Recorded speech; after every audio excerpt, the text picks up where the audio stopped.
Wee woo, wee woo, wee woo. Team, I feel we've got a little bit off course here. We're currently living in a timeline where people are loud and proud saying, I'm a conservative goth, I'm a conservative punk, I have right-wing ideologies, yet I also claim to be part of a counterculture that core values were to fight against the mainstream conservative norms. Wee woo, the hypocrisy, the idiocracy, and all its confusion and hysteria when we could be calling out actual posers in these communities like punk conservatives and punk goths. Real posers, we are unfortunately arguing over people that kind of truly distract us from addressing that issue. And today I'm talking about people insistently and still continuing to call Caroline Carr a poser, which I think is unfortunate and a problem. People are like, Caroline Carr thinks she's the punk overlord 9000, but Caroline Carr has never claimed to be a punk. The closest we got to Caroline claiming to be a punk is having like punk energy in her music bio, which just means inspiration of, and vaguely looking like my Guitar Hero character from when I was 9 years old. But none of that makes her punk. So we do have an interesting conversation on our hands today. But if you are new here, let me introduce myself. My name is Callan. On this channel, we talk about things we see on the internet and then we all discuss it as a community, sharing our opinions down in the comments below. Yoo-hoo! So if that sounds like fun for you, please feel free to subscribe. We're always trying to beat this here old ratio. Pipe it up. Go crazy on that ratio. Wow. Sorry, I've been trying to increase my relatability with how I communicate. And if you're not new here and you're now wondering why there's a Psyduck sat next to me, I'll be addressing that at the end of the video. Anyways, what's up with Caroline Carr? Let's discuss. I feel at this point, Caroline Carr is a cautionary tale of what happens when you're a mainstream funny hee hee ha ha TikTok character on TikTok and then do a 180 character switch up and now, like I said earlier, looks like my Guitar Hero characters. Caroline is no stranger to controversy and criticism. You know, I once made a video talking about all of the controversy surrounding Caroline. I then went on to interview Caroline talking about said criticisms. And I feel that is a whole separate argument, but calling her a punk poser, I feel isn't really accurate or makes sense. And today, truly, I would like to challenge that narrative and argue the case that Caroline is actually probably more punk than a lot of the people just calling her a punk poser for a quick laugh on the internet. However, I should acknowledge that if you're not new to this channel and you haven't heard my conversations on Caroline Carr and the things like the cosplays and the alleged frog abuse, this in short is how I feel about that situation. I feel like the most obvious emotion we can often feel in times of controversies on the internet is anger. And in the same breath that I come online and I critique and I talk about said controversies, I also hold space and acceptance that I truly hope they just grow and learn as a person. And in the case of Caroline Carr, I feel she did do that. When people did critique her for, you know, you should wear gloves when you hold your frogs, she went and started wearing gloves when she held her frogs. In the same way that people were like, well, you shouldn't be playing with your frogs so much. She then started playing with her frogs less and less, or doing less videos with her frogs, making her frogs the subject of her entertainment. She took this on board rather than getting defensive and actually being like the frog mutilator 6000. She was like, okay, I'm going to be a conscious content creator, the 3 C's, conscious content creator, yoo-hoo, and she took it on board. That is progress. And that is what I like to see from content creators. In this world where we're seeing more and more content creators, when they get called out, just dig their heels into the ground and then go down this far alt-right path of just degeneracy and chaos, Caroline Carr was like, okay, I'm being called out. Then she came on my channel and we discussed it. And to me, the frog situation really showed a wider problem in society, how people can acquire these animals without any real training or knowledge. I think more needs to be done by breeders and by shops to ensure that the people buying animals truly know what they're doing. And it was also clear in the comment section that many were divided over whether you should wear gloves when handling frogs. So also it was a chance for education for all. And that is how I perceive Caroline Carr's controversies. Genuine learning exercises where the content creator clearly did take it on board because they are not continuing to do that content. And I always want to give people the space to grow. And obviously that is a nuanced sentence to make because sometimes people do things so deplorable and horrible to society and to the world that they don't deserve another chance to show the world they've learned and grown. But that is a very sad sentence to say, and I like to think in the majority of cases, people truly can learn. The way I look at people making errors online as content creators is also the same way I look at people making errors or doing wrong by me in my personal life. There are some that have done wrong by me, upset me, caused me stress, anger, etc. Or perhaps they have done things morally or ethically that I would never condone. And there's even been a few circumstances where it's caused so much hurt or pain to myself that, I can no longer continue a relationship with them, like a platonic relationship, right?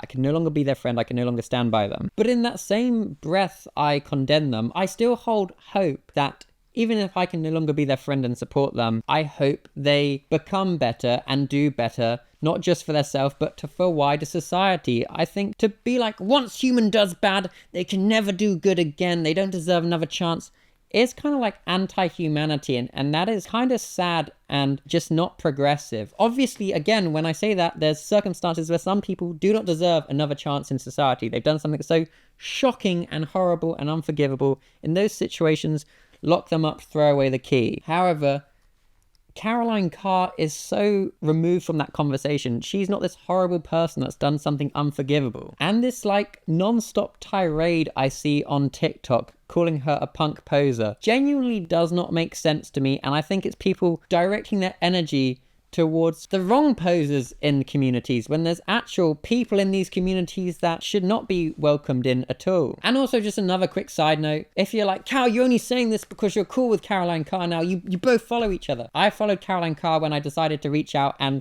ask if she wanted to be interviewed on my channel when she could address all of her controversies. And then I just never unfollowed her. But we haven't been in communication or anything like that. This is not like some sort of PR campaign where Caroline's asked me to clear her name once and for all. No, not at all. I just feel this is kind of turning into a weird witch hunt where someone can change and show that they are trying to, be part of the independent scene and do their own thing, but people are still treating them as if they're sort of this super punk poser Overlord 9000, which doesn't really fly with me, truthfully. I think to really set up this conversation I would love to have today, I would like to show you this really well put together TikTok from this content creator, which clearly explains why punk in capitalism is problematic and is an issue. And then from there, I would like to talk about it and show how Caroline Carr really isn't part of that problem. She's not this capitalistic version of punk. The absolute best thing capitalism ever did for itself was turn punk into an aesthetic.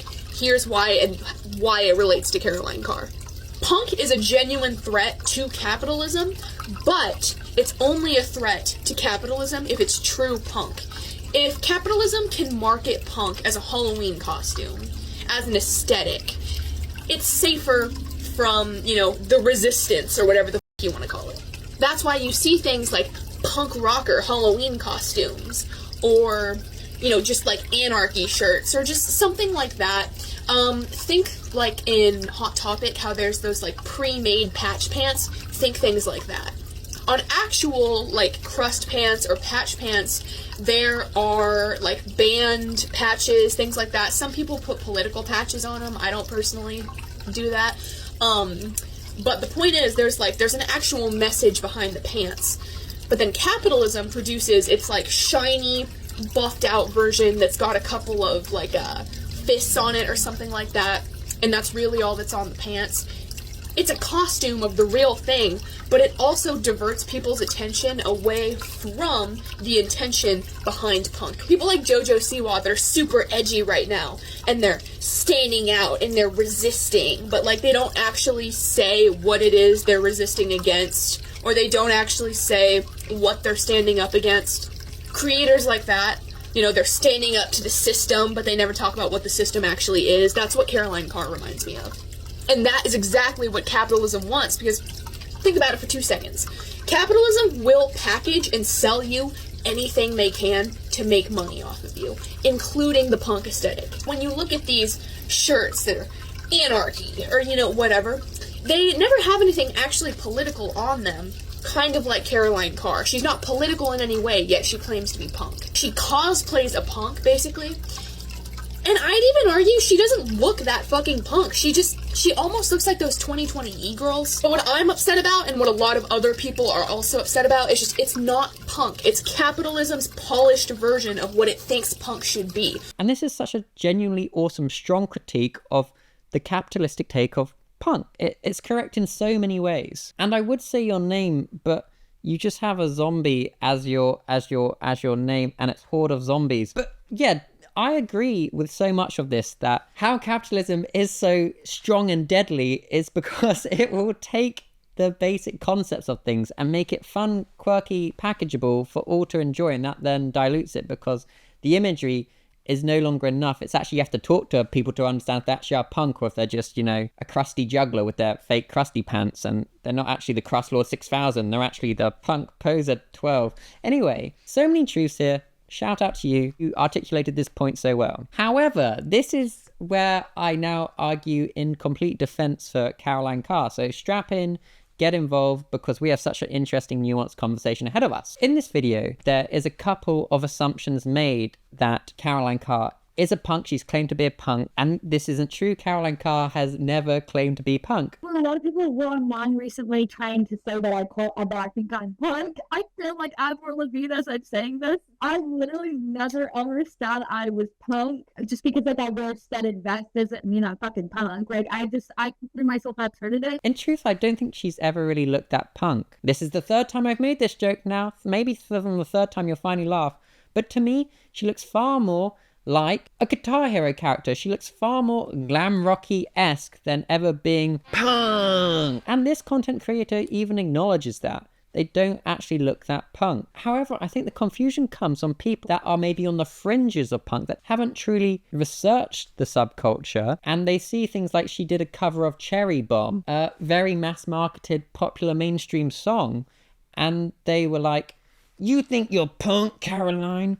Let me tell you something about punk." And I think it's a shame, because I think Caroline is doing a lot of the right things to be considered authentically alternative. Wow. Not a punk. Never a punk. Never will Caroline Carr be some sort of anarchy punk. But I do think she operates more in subculture spaces, more in the alternative landscape than people are wanting to give her credit for. Let me explain. Big talking point one is the embracement of being independent, the DIY career path. What do you mean by that, Cal? Well, this is multi-layered, so let's start at the top. Caroline Carr, big generic TikTok content creator. Generic one, very brand friendly, just normal TikToker. Do the renegade, go get it, I guess. Wee woo, all of the generic things. Caroline even said in my interview I did with her, she came from a very strict conservative background with limited internet access. And then when she moved out, she obviously started expressing herself very differently. What the world would call alternative, getting tattoos, doing it differently. And how did the internet react? Well, they were like, not genuine. Look how she looked when she was younger, and now look at her. Poser. Do you know how crazy it is to say someone's a poser alternative because they got tattoos? What a commitment that would be to being a poser, being this heavily tattooed. If you look back at even your boy Cal, the man you chose to subscribe to, once upon a time, I looked like every other boy. I had no tattoos and I had no unique stuff. My style's not really that unique, but I looked very much the same as everyone else, very cookie cutter. I then, as I got older and left my family home, developed my unique style as I was no longer being policed by my legal guardians. Luckily, my legal guardians were actually they're actually very liberal. But in Caroline's case, she had very conservative parents, so obviously she was being molded to be a certain type of character. Now that certain type of character traditionally does very well online, which is, unfortunately, young girl doing generic things online. It's very packageable. The world will always run with it. And now, since becoming more and more alternative and going further and further down this supposed bit, because remember, she's a poser, guy. She's not actually authentically alternative. She's just doing this for a bit. Her views and engagement have gotten smaller, but she continues to do this. She continues to release music because she enjoys it. So this is where the disconnect from the point starts to unravel for me. You call her a poser. Not just a punk poser, but a poser in general. This person has really committed to the bit of being a poser alternative, and I don't get what the gotcha payoff for her would be. She could have made such a huge financial bag by continuing down the generic cookie cutter aesthetic route, but she chose, no, I want to express myself authentically, I want to conduct myself authentically, so I'm going to fumble the bag. That's a very big buzzword we love, isn't it, in the modern day world, but forgo maximizing her capitalistic gain so that she could find and do her authentic thing. And this is what I really feel we're seeing Caroline Carr doing. We've seen Lifetime, a person go from being heavily censored and heavily controlled by her legal guardians to uncensored, enjoying adulthood. Of course, when someone explores alternative subcultures and alternative spaces to begin with, it's gonna look a bit performative, it's gonna look goofy, it's gonna look silly, because you often base yourself off of the big signpost characters in those spaces, who are often the capitalistic versions of those spaces. So when you then mimic it online, it is gonna look a bit, to people in the actual subculture spaces. Yes, I'm not gonna sit here and be like, that cherry bomb, that was poggers, my guys. Let's get dubs in chat. No, I didn't like it. I thought it was silly, goofy, whatever. But her continuation down this path of trying to find the space within the alternative universe that resonates with her, that is authentic. That is a person that clearly doesn't want to be this cookie cutter character. They're trying to express herself authentically, and they're trying to learn. It's just, unfortunately for her, she has literally millions of followers, so every decision she does do is going to be met with a lot of eyes and a lot of critiques. But what I see Caroline doing now, because obviously I do follow her and I do see what she's up to now, is a genuine attempt to be parts of these spaces. She puts on her own shows, she gets other acts involved, and I won't be able to get a screenshot, which is annoying because it'll help prove my point, but she really regularly shares the other artists in her local scene on her story. It's this nice community of independent artists all working with each other. This is not disingenuous, this is not poser. This is as authentic as it can truly get in subculture spaces. Actually turning up to gigs, actually being a part of it, actually showcasing all these other artists on your stories. That is authentic engagement with subculture. Going online and calling someone a poser who is not posing, they're engaging, whereas if you're online calling people posers, I very much now want to see your goth and punk badges, because I'm very dubious of someone that comes online and just is like, yeah, they're a poser. What do you do? Are you engaging in your subculture spaces? Well, Cal, about that, I actually can't, because you probably have valid reasons for why you're not participating. In your same energy, you call someone else a poser. I don't like it when lots of people would unfortunately probably call you a poser, and that's tough. I think calling people posers in general is bad, but maybe actually use it for conservative goths and punks. That's not good. It's not good for society if we're just going to start allowing that to happen. I'm going to call them coughs and kunks. That sounds like a bad word. Anyways, but it's because conservative, attaching the C to goth and punk. The more we go down this route, can you see that it does not make literal sense? I feel a lot of this probably stems from her very much mainstream normie audience, seeing her switch into this alternative universe, having a base level idea, not even a real concept of the history of punk and such, and being like, yeah, you're trying to be punk, you're a poser, oh, grr. Currently, Caroline Carr's journey into the alternative world looks like pretty much a lot of the alternative people's journey I know. They're in a band, they promote other bands on their story. I think it's just a legacy issue with Caroline Carr, because you want to remember her as this person that did cosplays and very much mainstream palatable content, and she's now done a character switch up, which has led to mass confusion. But you should welcome people into subculture spaces with open arms if they're making a genuine attempt, which Caroline is doing. If we add nuance to this conversation and not just call Caroline punk poser for silly hee-hee-ha-has because some of the way she's gone about entering alternative subculture spaces, for many young people, exploring said spaces and participating actively like we now see her doing with her independent music pursuit and the showcasing of other bands in her area, only becomes possible once they gain independence, once they move out. Caroline, to me, is a testament to how people can truly come into their own when given the freedom to explore their interests. And that's what this is. And that's not me saying I'm a huge #1 Caroline Carr stan. No, I don't listen to her music. Do I have a problem with her music? No, it's just not for me. I'm not the demographic.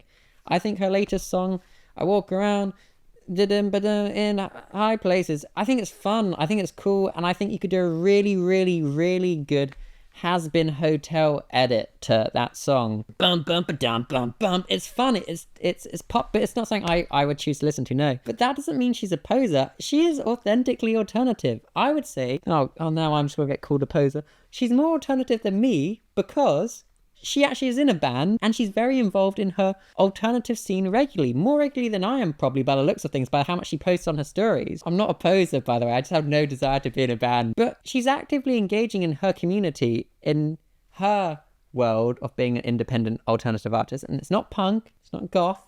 It's just like alternative, independent, rocky sound. Slightly theatrical, I'd say, if I listen to a current song. And that's totally fine. That's valid. I feel this has just been a snowball where someone was once like, punk, that's so totally punk, right?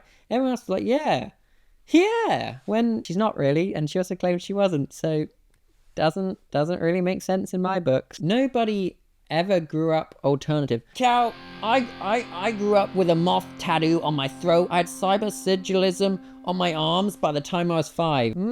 Okay, Buster. Wowee, let's elect you the mayor of Alt Town. I'm trying to be like you. For real. No cap.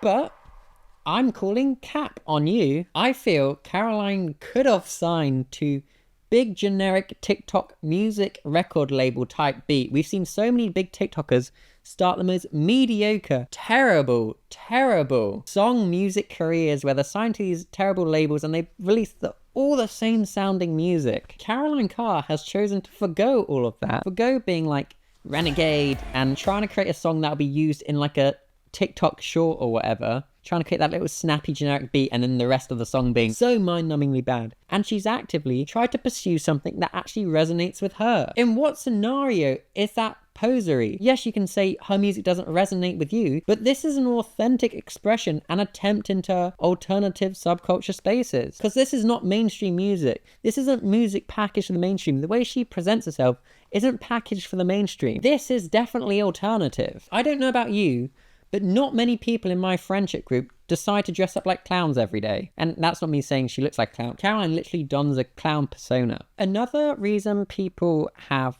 called Caroline out in the past is, well, she doesn't do any activism.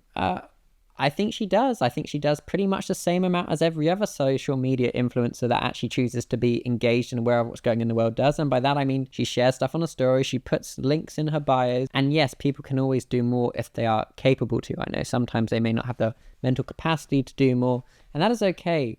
We're not expecting the world from content creators, but if they can share on their stories, it's great because they obviously have these big platforms that can educate many, and that's good. But I feel the standard you're trying to now hold Caroline to no longer makes sense when you could be calling out actual people in the alternative spaces who have big platforms online who are remaining silent on advocacy. Yeah, but Cal, I actually like their music, so I'm going to give them a free pass. Gosh darn it, gang. How many terrible men are we going to let slide in the alternate music scene just because we bump their music? And that's another thing actually I noticed Caroline's very good at. She's very good at giving the attention to femme presenting artists, and that's good also in the alternative music scene, because if you have taken a little trip down there before, there's a big problem with misogyny and such in there. You want to be a girl rocker? I'm Metalhead 6902 and you have to get past me and my really mundane heavy guitar band where we only know like 3 different chords. Get him, Bill. Dum dum dum dum. Wow, real original drum beat there, Buster. Anyways, like, what's up with that? Hey man, I can acknowledge that somebody's artistic pursuits are not for me, but within the same breath I acknowledge what they're doing is good for the alternative subcultures. I don't want to be him and be like, listen to the music, it's the best song ever. But I think there's very much a real demographic for it. I think it's well put together. And I like that she tries to give her platform to other femme-presenting people that often may not get the limelight or the spotlight because of who they are. I'm all for it. It's a good use of platform. While many artists may shy away from having a political stance or shy away from posting about things and trying to raise awareness and do things within the realm of activism, Caroline Carr is genuinely attempting. I think she is genuinely somebody that maybe once upon a time wasn't the most ethically or morally sound content creator, but from what I'm seeing is clearly taking everything on board. She clearly has an open ear and listens. And I think that is actually shown from her old controversies, you know. Took it on board, she learned and listened. And then she stopped making any content that was deemed problematic. And now I think her crime is just you not resonating with what she's doing in the subculture spaces, which is fine because you don't have to engage with it.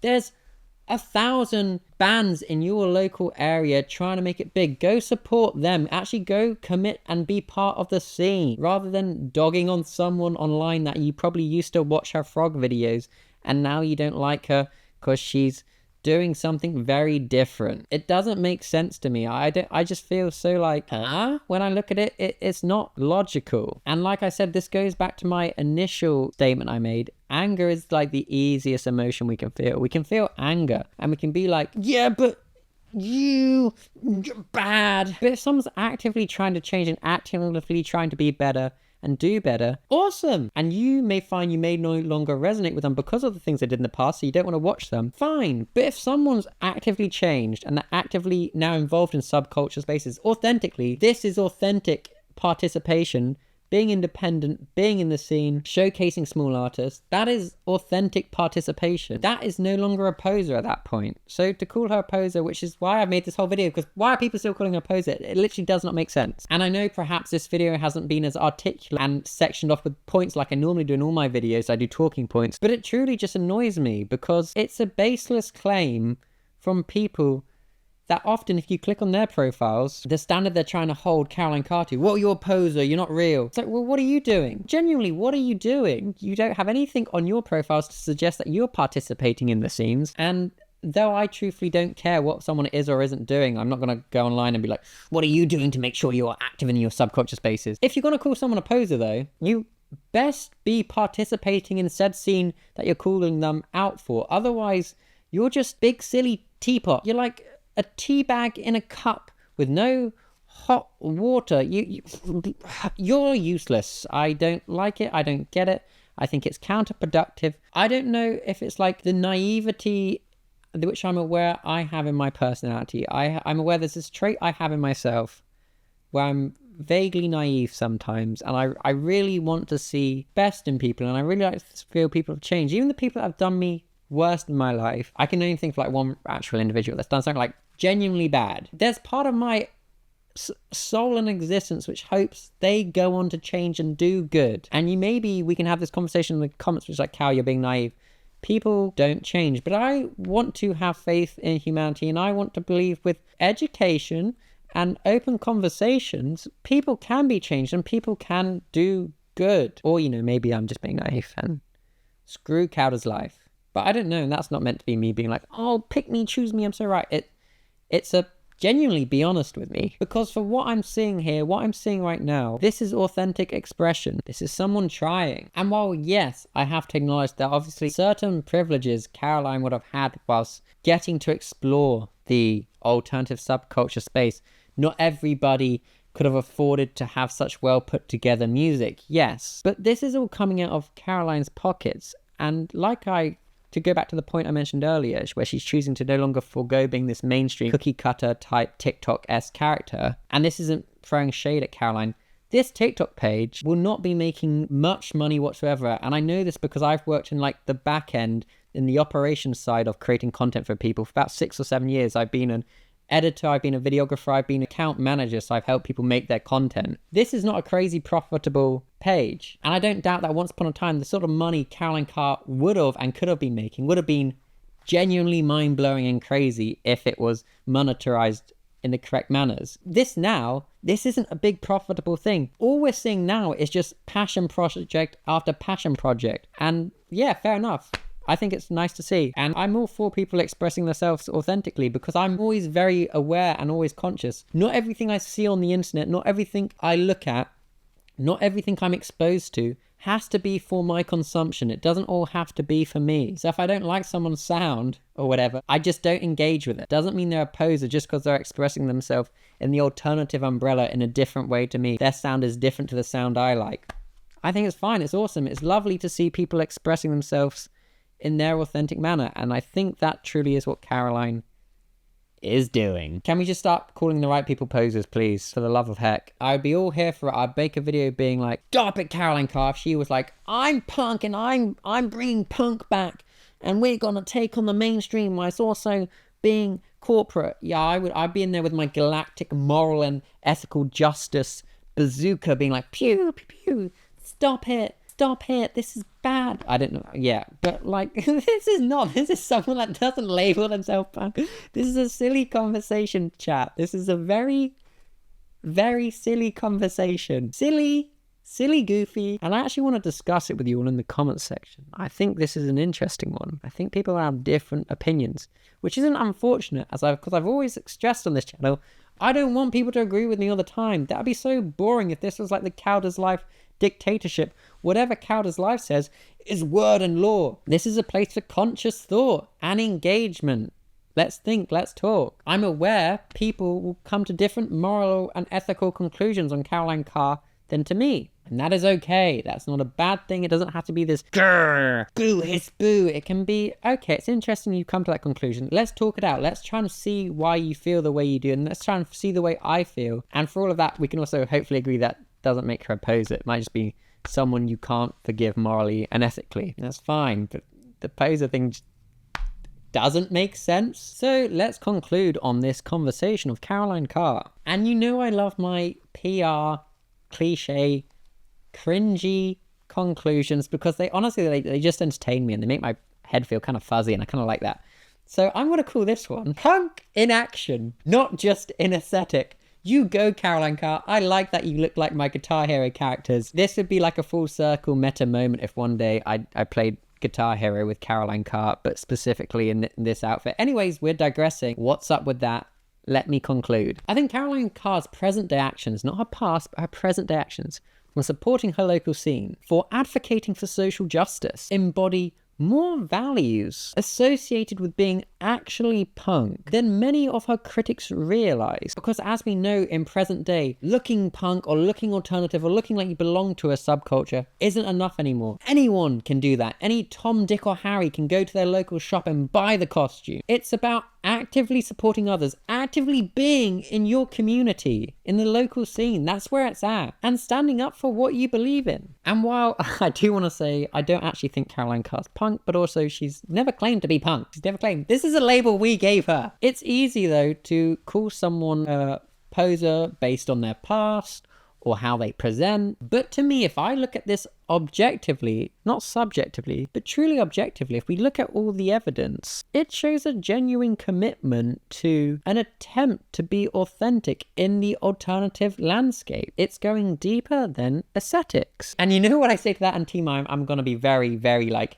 TV PR, movie, early 2000s movie feel-good moment. So to those who call her a poser, I'm talking to you right now. Maybe it's time, okay, to reconsider who's truly a punk and who's simply judging from the sidelines. Yeah, I'm talking to you. You're calling people a punk, you're calling people a poser. What do you do to be in the subculture space? Yeah, I'm looking at you. This is a silly ha-ha at this point. Because I think this whole conversation is silly ha-ha. Let people do, let people evolve, let people change, let people get better, is my conclusions. Obviously, nuance to that. Someone's done something truly deplorable and horrible, like atrocities and breaking international law or just laws and being bad, fine. But I don't think that's what Caroline Carr has done. And team, it is time. It's my boy Psyduck in his wet weather gear because Psyduck doesn't like to get wet, which is funny because he is an aquatic duck-like species. Psyduck. I would squeeze his foot to make that noise. He's from Build-A-Bear, but his voice box has ran out of batteries and I don't want to cut him open. As I'm not a surgeon, and the last time I was trusted with a big knife, I had to go to A&E and get 6 stitches. That is not a fabricated story, that is factual. So this is my Psyduck from Build-A-Bear, and I really do love it. I like collecting the Build-A-Bear Pokemon plushie collabs. Also, this one came with a Pokemon card that I've kept in its wrapper, and it's really nice. I really like this. If you're wondering why Psyduck's nose looks a bit discolored, it's because I actually, for the first year of ownership of this Psyduck, I kept him in my bed as like a nighttime comforter. Comforted, like, you know, like something you hold at night just for comfort. And obviously it's made his nose a bit discolored, but now he sits on the cupboard that stares at my bed on top of it, he sits there with the Pokemon Bulbasaur collab with Build-A-Bear, which is fun. And then, of course, I've got the life-size Arcanine plushie at the end of my bed, so I'm pretty decked out when it comes to Pokemon protecting me and looking at me whilst I sleep, which I have no problem with, but I'm told when visitors come to my house, the life-size Arcanine is pretty scary, but I don't see it like that. Yeah, love this guy. Great gentleman, great chap. Really thought-provoking conversations can be had with Psyduck. In many ways, I feel like Psyduck, and actually one time somebody said I'm similar to Psyduck, and I don't really know what they meant by that, but I'm okay with it, maybe because we both get stressed out and headaches easily, especially in social situations, but that is a conversation for another day, I feel. Anyways, this was just more of a shout out for my boy Psyduck, because I'm now going to say the line I say about everything I show and tell. He's really holding it down. I love them. Anyways, Psyduck, that's good. Skog's still, wearing his SoundCloud hat, and I'm still wearing this hat as my hair is now getting to a length where my fringe gets in my eyes. Because you all know I want long 70s rockstar hair, so I probably need to get my fringe trimmed soon. Yes. Anyways, this has been your boy, Cowder's Life. I can't help whenever I say my name feeling like a 2016's vlogger, probably because when I made this name, I wanted to do vlogging content.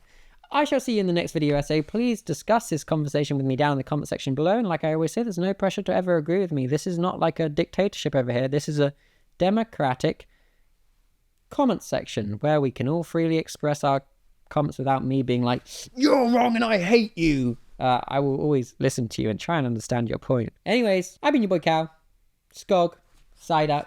I shall see you in the next video. Oh, are you okay? Let's put you back. Oh, heck it, you can just come for the outro. I'll see you in the next video. Psyduck, do my outro.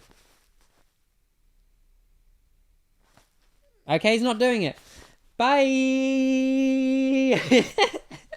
Wait, no, why is it? Bye! Okay, there we go.